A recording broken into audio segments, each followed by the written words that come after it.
Praise the Lord. യെശയ്യാ പ്രവാചകന്റെ പുസ്തകം 37-ാമത്തെ അധ്യായം അതിൻ്റെ 1 മുതൽ 38 വരെയുള്ളതായ വേദവാക്യങ്ങൾ. ഹിസ്കിയ രാജാവ് അത് കേട്ടപ്പോൾ വസ്ത്രം കീറി രട്ടുടുത്തുകൊണ്ട് യഹോവയുടെ ആലയത്തിൽ ചെന്നു. പിന്നെ അവൻ രാജധാനി വിചാരകൻ എലിയാക്കീമിനെയും രായസക്കാരൻ ശെബ്നയെയും പുരോഹിതന്മാരിൽ മൂപ്പന്മാരെയും രട്ടുടുത്തവരായി ആമോസിന്റെ മകനായ യെശയ്യാ പ്രവാചകന്റെ അടുക്കൽ അയച്ചു. അവർ അവനോട് പറഞ്ഞത്, ഹിസ്കിയാവ് ഇപ്രകാരം പറയുന്നു: ഇത് കഷ്ടവും ശാസനയും നിന്ദയുമുള്ള ദിവസമത്രേ. കുഞ്ഞുങ്ങൾ ജനിപ്പാറായിരിക്കുന്നു, പ്രസവിപ്പാനോ ശക്തിയില്ല. ജീവനുള്ള ദൈവത്തെ നിന്ദിപ്പാൻ രബ്ശാക്കായെ അവൻ്റെ യജമാനനായ അശ്ശൂർ രാജാവ് അയച്ചു അറിയിക്കുന്ന വാക്ക്. നിന്റെ ദൈവമായ യഹോവ പക്ഷേ കേൾക്കും. നിന്റെ ദൈവമായ യഹോവ കേട്ടിരിക്കുന്ന വാക്കിന് പ്രതികാരം ചെയ്യും. ആകയാൽ ഇനിയും ശേഷിച്ചിരിക്കുന്നവർക്ക് വേണ്ടി പക്ഷപാതം കഴിക്കണമേ. ഹിസ്കിയാ രാജാവിൻ്റെ ഭൃത്യന്മാർ യെശയ്യാവിൻ്റെ അടുക്കൽ വന്നപ്പോൾ യെശയ്യാവ് അവരോട് പറഞ്ഞത്, നിങ്ങൾ നിങ്ങളുടെ യജമാനനോട് പറയേണ്ടത് എന്തെന്നാൽ, യഹോവ ഇപ്രകാരം അരുളി ചെയ്യുന്നു: അശ്ശൂർ രാജാവിൻ്റെ ഭൃത്യന്മാർ എന്നെ നിന്ദിച്ചതായി നീ കേട്ടിരിക്കുന്ന വാക്കു നിമിത്തം ഭയപ്പെടേണ്ട. ഞാൻ അവനൊരു മനോവിഭ്രമം വരുത്തും. അവനൊരു ശ്രുതി കേട്ടിട്ടുണ്ട്, സ്വദേശത്തേക്ക് മടങ്ങിപ്പോകും. ഞാൻ അവനെ അവൻ്റെ സ്വന്തം ദേശത്ത് വെച്ച് വാൾ കൊണ്ട് വീഴുമാറാക്കും. രബ്ശാക്കെ മടങ്ങിച്ചെന്ന് അശ്ശൂർ രാജാവ് ലിബ്നായുടെ നേരെ യുദ്ധം ചെയ്യുന്നത് കണ്ട് അവൻ ലാക്കീഷ് വിട്ടുപോയി എന്ന് അവൻ കേട്ടിരുന്നു.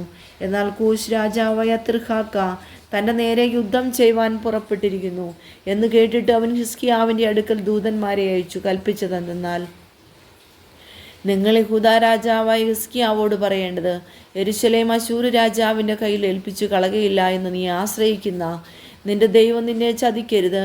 അശ്ശൂർ രാജാക്കന്മാർ സകല ദേശങ്ങളോട് ചെയ്തതും അവയ്ക്ക് ഉന്മൂലനാശം വരുത്തിയതും നീ കേട്ടിട്ടുണ്ടല്ലോ. നീ വിടുവിക്കപ്പെടുമോ? ഗോസാൻ, ഹാരാൻ, രസേബ്, തലസാരിലെ ഏദേന്യർ എന്നിങ്ങനെ എൻ്റെ പിതാക്കന്മാർ നശിപ്പിച്ചു കളഞ്ഞ ജാതികളുടെ ദേവന്മാർ അവരെ വിടുവിച്ചിട്ടുണ്ടോ? ഹമാത്ത് രാജാവും അർപ്പാദ് രാജാവും സഫ്രഫയിമിയും പട്ടണം ഹേന, യുവ എന്നിവയ്ക്ക് രാജാവായിരുന്നവരും എവിടെ? ഹിസ്കിയാവ് ദൂതന്മാരുടെ കയ്യിൽ നിന്ന് എഴുത്തു വാങ്ങി വായിച്ചു. ഹിസ്കിയാവ് യഹോവയുടെ ആലയത്തിൽ ചെന്നു യഹോവയുടെ സന്നിധിയിൽ അത് വിടർത്തി. ഹിസ്കിയാവ് യഹോവയോട് പ്രാർത്ഥിച്ചു പറഞ്ഞതെന്നാൽ, ഇസ്രായേലിൻ്റെ ദൈവമായി കെരൂബുകളുടെ മീതെ അധിവസിക്കുന്നവനായ സൈന്യങ്ങളുടെ യഹോവേ, നീ ഒരുത്തൻ മാത്രം ഭൂമിയിലെ സർവ്വരാജ്യങ്ങൾക്കും ദൈവമാകുന്നു. നീ ആകാശത്തെയും ഭൂമിയെയും ഉണ്ടാക്കി. യഹോവയെ വിചാരിച്ചു കേൾക്കണമേ. യഹോവയെ തൃക്കണ്ണു തുറന്നു നോക്കണമേ. ജീവനുള്ള ദൈവത്തെ നിന്ദിപ്പാൻ ആളയച്ചിരിക്കുന്ന സൻഖേരിബിൻ്റെ വാക്കൊക്കെയും കേൾക്കണമേ. യഹോവയെ അശ്ശൂര രാജാക്കന്മാർ സർവ്വജാതികളെയും അവരുടെ ദേശത്തെയും ശൂന്യമാക്കി അവരുടെ ദേവന്മാരെ തീയിലിട്ട് കളഞ്ഞത് സത്യം തന്നെ.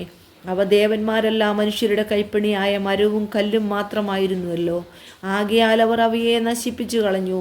ഇപ്പോഴോ ഞങ്ങളുടെ ദൈവമായ യഹോവേ, നീ ഒരുത്തൻ മാത്രമേ യഹോവ എന്ന ഭൂമിയിലെ സകല രാജ്യങ്ങളും അറിയേണ്ടതിന് ഞങ്ങളെ അവൻ്റെ കയ്യിൽ നിന്ന് രക്ഷിക്കണമേ. ആമോസിൻ്റെ മകനായ യെശയ്യാവ് ഹിസ്കിയാവിൻ്റെ അടുക്കൽ പറഞ്ഞയച്ചത് എന്തെന്നാൽ, ഇസ്രായേലിൻ്റെ ദൈവമായ യഹോവ ഇപ്രകാരം അരുളി ചെയ്യുന്നു: നീ അശ്ശൂർ രാജാവായ സൻഹേരിബ് നിമിത്തം എന്നോട് പ്രാർത്ഥിച്ചതുകൊണ്ട് അവനെക്കുറിച്ച് യഹോവ അരുളി ചെയ്ത വചനമാവിത്: സിയോൻ പുത്രിയായ കന്യക നിന്നെ നിന്ദിച്ച് പരിഹസിക്കുന്നു. യെരൂശലേം പുത്രി നിന്റെ പിന്നാലെ തല കുലുക്കുന്നു. നീ ആരെയാകുന്നു നിന്ദിച്ച് ദുഷിച്ചത്?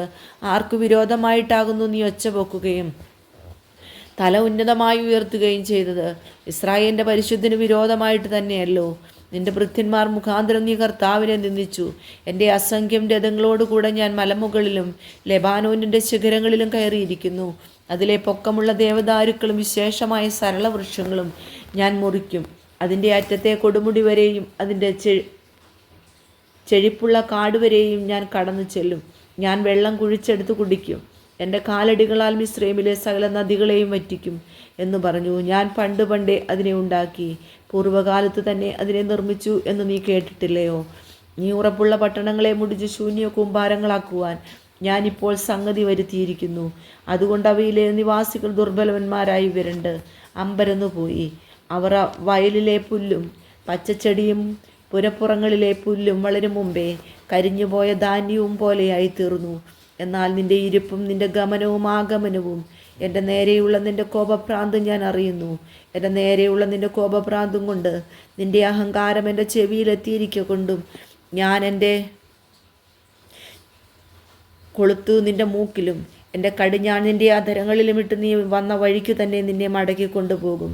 എന്നാൽ ഇത് നിനക്ക് അടയാളമാകും. നിങ്ങൾ ഈ ആണ്ടിൽ പടുവിത്ത് വിളയുന്നതും 2-ാം ആണ്ടിൽ താനെ കിളിർത്ത് വിളയുന്നതും തിന്നും. 3-ാം ആണ്ടിൽ നിങ്ങൾ വിതച്ചു കൊയ്യുകയും മുന്തിരിത്തോട്ടങ്ങൾ ഉണ്ടാക്കി അവയുടെ പഴം തിന്നുകയും ചെയ്യും. യഹൂദ ഗ്രഹത്തിൽ രക്ഷപ്പെട്ട ഒരു ശേഷിപ്പ് വീണ്ടും താഴെ വേരൂന്നി മീതെ ഫലം കായ്ക്കും. ഒരു ശേഷിപ്പ് യെരൂശലേമിൽ നിന്നും, ഒരു രക്ഷിതഗണം സിയോൻ പർവ്വതത്തിൽ നിന്നും പുറപ്പെട്ടു വരും. സൈന്യങ്ങളുടെ യഹോവയുടെ തീഷ്ണത അതിനെ അനുഷ്ഠിക്കും. ആകയാൽ യഹോവ അശ്ശൂർ രാജാവിനെ കുറിച്ച് ഇപ്രകാരം അരുളി ചെയ്യുന്നു: അവൻ ഈ നഗരത്തിലേക്ക് വരികയില്ല, ഒരു അമ്പ അവിടെ എയ്യുകയും ഇല്ല, അതിൻ്റെ നേരെ പരിചയോടുകൂടെ വരികയില്ല, അതിനെതിരെ വാട കോരുകയുമില്ല. അവൻ വന്ന വഴിക്ക് തന്നെ മടങ്ങിപ്പോകും, ഈ നഗരത്തിലേക്ക് വരികയുമില്ല. എൻ്റെ നിമിത്തം, എൻ്റെ ദാസനായ ദാവീദിൻ്റെ നിമിത്തവും ഞാൻ ഈ നഗരത്തെ പാലിച്ച് രക്ഷിക്കുമെന്ന് യഹോവയുടെ അരുളപ്പാട്. എന്നാൽ യഹോവയുടെ ദൂതൻ പുറപ്പെട്ടു അശ്ശൂർ പാളയത്തിൽ 185,000 പേരെ കൊന്നു. ജനം രാവിലെ എഴുന്നേറ്റപ്പോൾ അവർ എല്ലാവരും ശവങ്ങളായി കിടക്കുന്നത് കണ്ടു. അങ്ങനെ അശ്ശൂർ രാജാവായ സൻഹേരീബ് യാത്ര പുറപ്പെട്ടു, മടങ്ങിപ്പോയി നിന്നെവിയിൽ പാർത്തു. എന്നാൽ അവൻ തൻ്റെ ദേവനായ നിസ്രോക്കിൻ്റെ ക്ഷേത്രത്തിൽ നമസ്കരിക്കുന്ന സമയത്ത് അവൻ്റെ പുത്രന്മാരായ അദ്രമേലേക്കും ഗാരസരും അവനെ വാൾ കൊണ്ടു കൊന്നിട്ട് അരാരാത്ത് ദേശത്തേക്ക് ഓടിപ്പോയി കളഞ്ഞു. അവൻ്റെ മകനായ യസ്രഹദ്ദോൻ അവന് പകരം രാജാവായി തീർന്നു.